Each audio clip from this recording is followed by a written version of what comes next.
Well, children, where there is so much racket, there must be something out of kilter.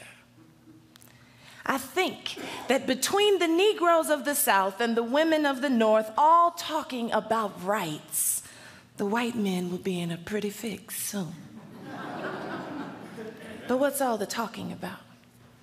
That man over there says that women need to be helped into carriages, lifted over ditches, and to have the best place anywhere. Nobody ever helps me into carriages or over mud puddles or gives me any best place. And ain't I a woman? Look at me. Look at my arm. I've plowed and planted and gathered into barns, and no man could head me. Ain't I a woman? I could work as much and eat as much as any man when I could get it. And I bore the lash as well. And when I cried out with my mother's grief, none but Jesus heard me. And ain't I a woman? Then they talk about this thing in the head. What's this they call it? Intellect. That's it. What does that have to do with women's rights or Negroes' rights? If my cup won't hold but a pint and yours holds a quart, wouldn't you be mean not to let me have my little half measure full? Then that little man in black over there, he says women can't have as much rights as men because Christ wasn't a woman. Where did your Christ come from?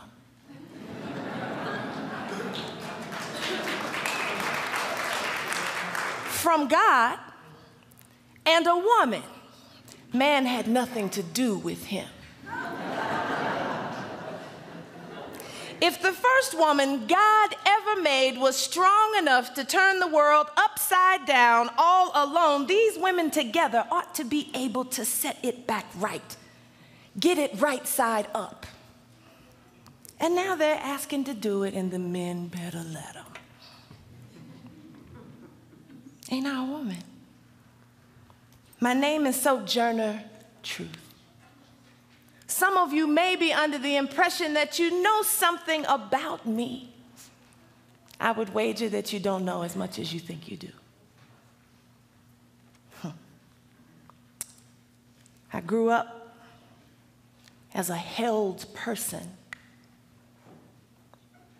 an enslaved person in New York. This is noteworthy because I cannot tell you how much it vexes me now and then when I read my words in print and they're written in a Southern accent that I never had. The name I was given was Isabella. The last name of any slave belongs to those who own them, those who possess them. So the Johnsons have the Johnson slave. The Grangers have the Granger slaves. The DuPonts have the DuPont slaves. The Wilson slave. The Watkins slave. The Dumont slave. Dumont. Mr. and Mrs. Dumont bought me when I was 10 years old. They were an English-speaking family. You know, slavery can steal your reason sometimes.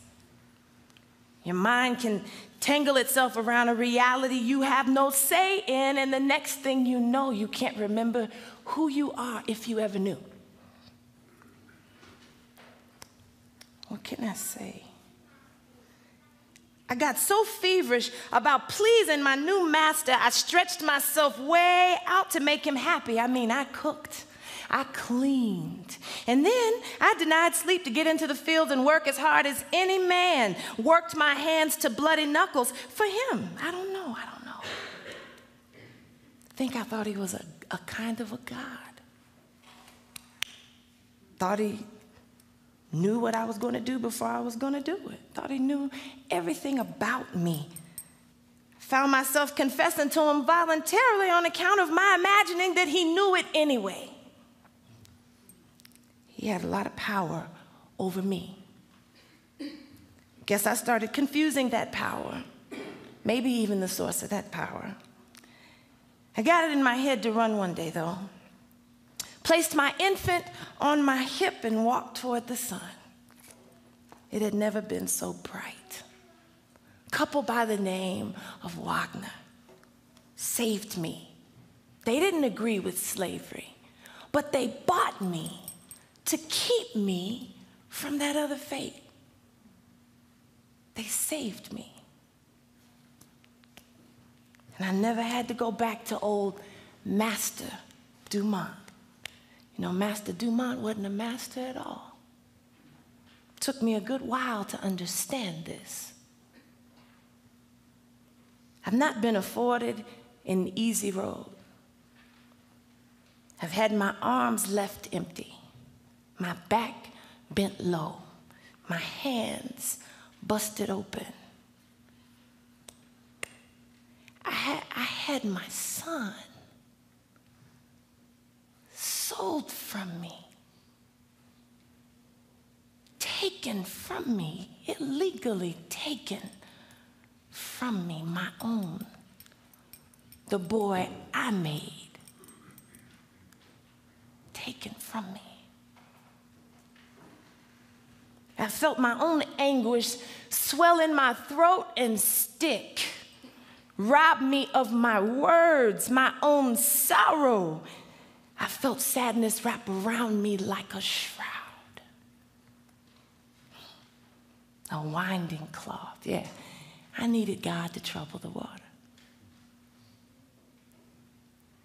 I was looking for daylight, a key, a doorway. Yeah, I've known sorrow. You can find yourself in the worst kind of darkness, in the worst kind of cold, feeling unspeakable terror. It's a solitude that language cannot even accommodate. Soon I will be done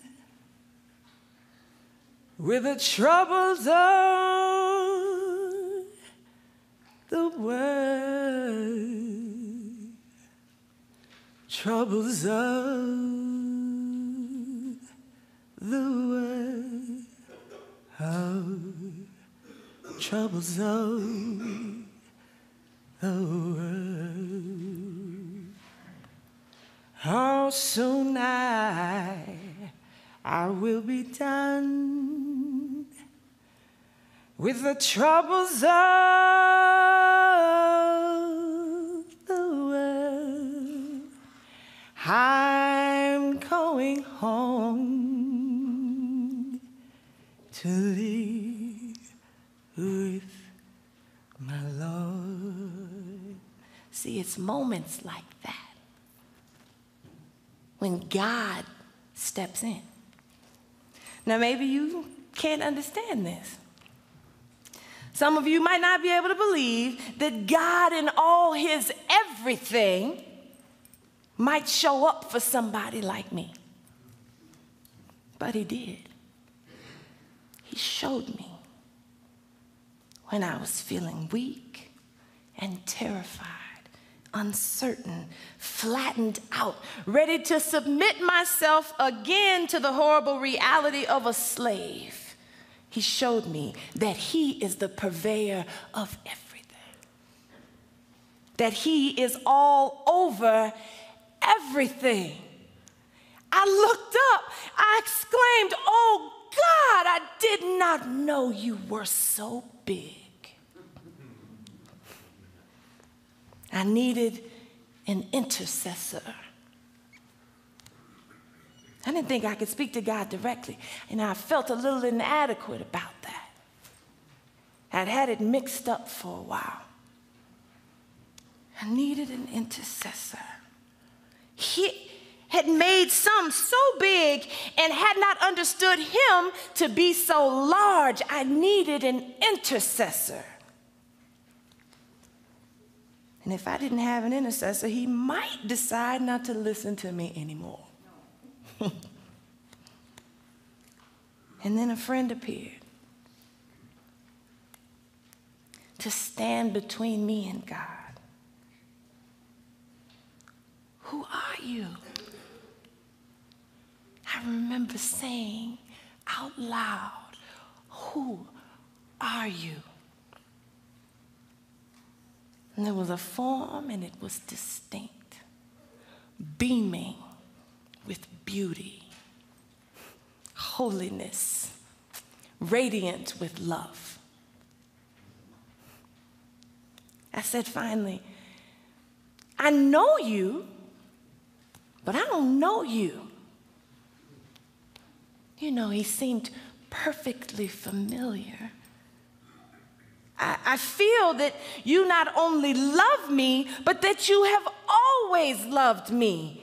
And I know you not. I cannot call you by name.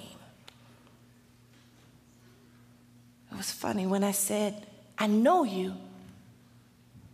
The vision, it remained distinct and quiet. When I said, I don't know you, it moved restlessly about like agitated waters. So I said, I know you, I know you, I know you, I know you. So that the vision might remain, I know you. But who are you? That was the cry of my heart. That was my soul trying to say yes. At length, I bent both my soul and my body. I had an intense desire to know who this was. And what came back was, it's Jesus. And I responded, yeah, it is Jesus. Previous to this, you know, I'd heard tell of Jesus, and I think I'd received what I heard as no impression other than him being an eminent man, like a Washington or a Lafayette. But now he appeared to me so mild, so in every way lovely, and he loved me so much. How strange that he had always loved me. He had always loved me. And God was no longer terrifying.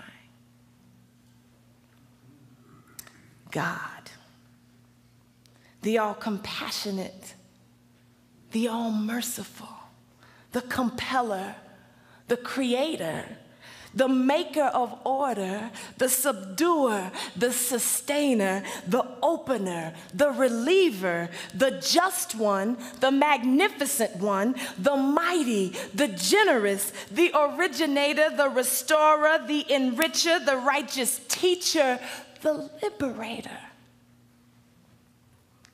The liberator. The liberator. I left the city after that. I had to go. Had to go. Spirit was calling me so strongly. I made my way east. I'd never been far, but I knew it was given to me to travel and to lecture. You know, that's how I got my name. Sojourner. I was to be a sojourner. One who offered truth wherever she went. Sojourner, truth.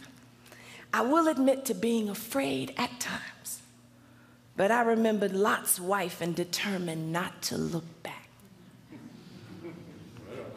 I was on a pilgrimage, testifying about the hope that had been struck in me. I couldn't rest, I reasoned. See, God took no Sabbaths, no holidays, rested none. If he did, so too would the waters cease to flow. Now, God worked ceaselessly. He did not need the light of day to keep him committed. He had his own light within, which furnished all. Now, I need rest sometimes. This much is true. But I got busy all the same.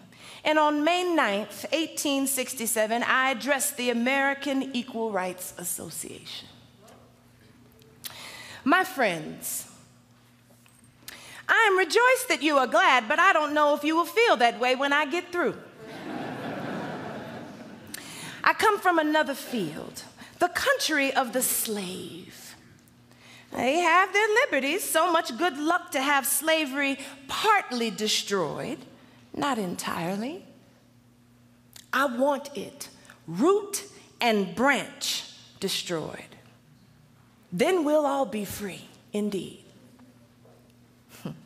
I feel that if I have to answer for the deeds done in my body just as much as a man, I have a right to have just as much as a man. There is a great stir about colored men getting their rights, but not a word about the colored women. Well, if the colored men get their rights and not colored women theirs, you see, the colored men will be masters over the women, and it will be just as bad as it was before. So I'm for keeping this thing stirred up. Because if we wait till it's still, it'll take a great while to get it going again. I'm above 80 years old now. It's about time for me to be going. I have been 40 years a slave and 40 years free. And I would be here 40 years more to have equal rights for all.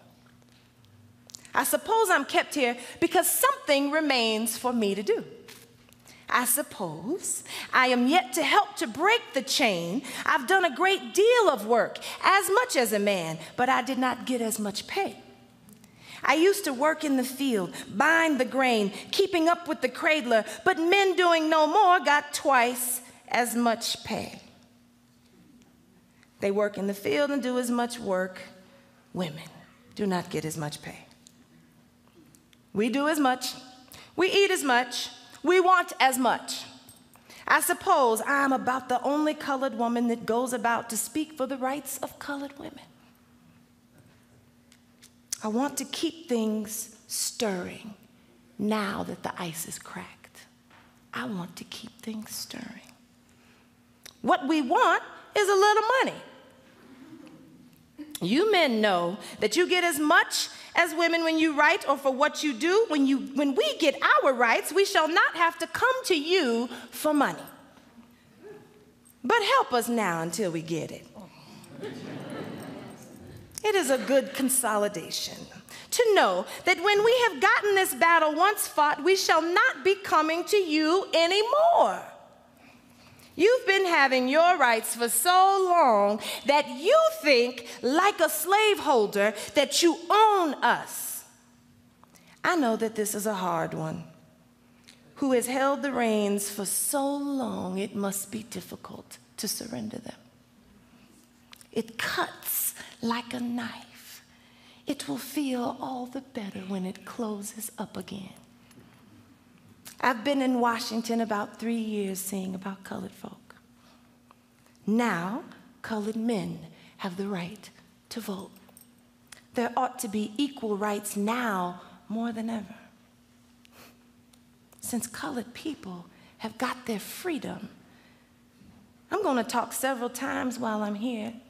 I think I'll do a little bit of singing before I let you go.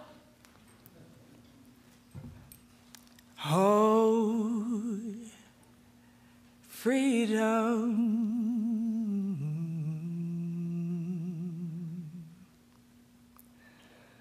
Oh, freedom.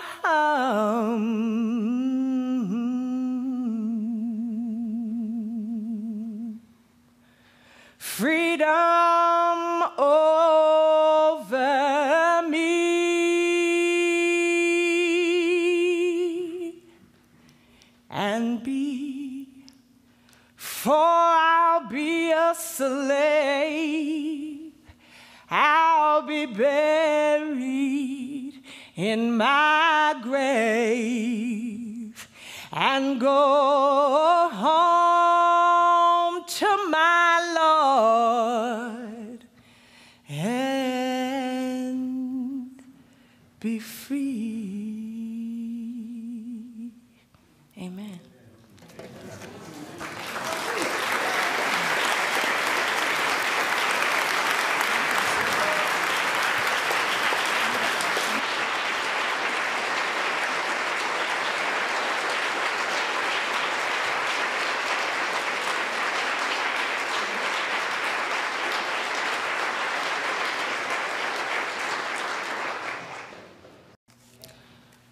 Well, children, where there is so much racket, there must be something out of kilter.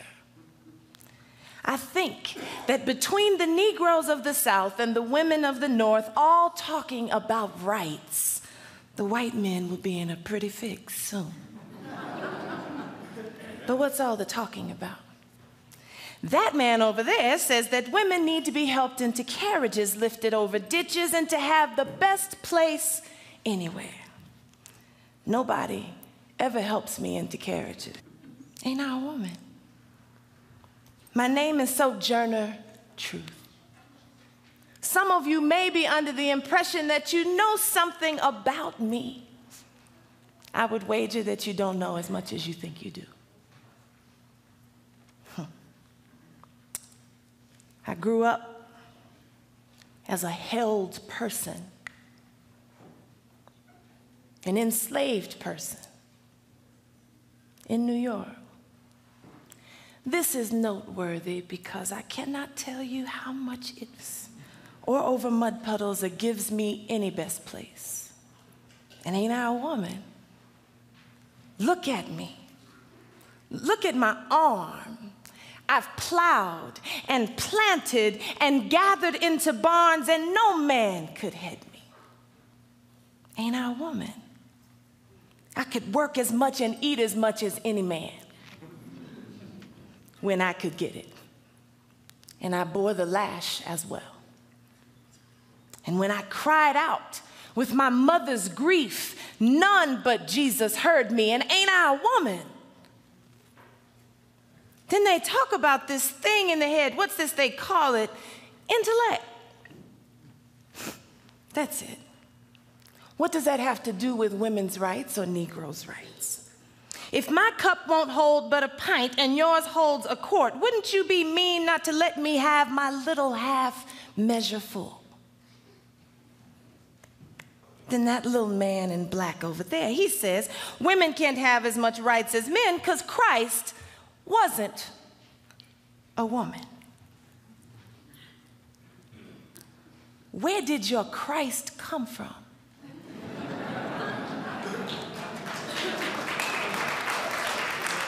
From God and a woman. Man had nothing to do with him. If the first woman God ever made was strong enough to turn the world upside down all alone, these women together ought to be able to set it back right, get it right side up. And now they're asking to do it, and the men better let them.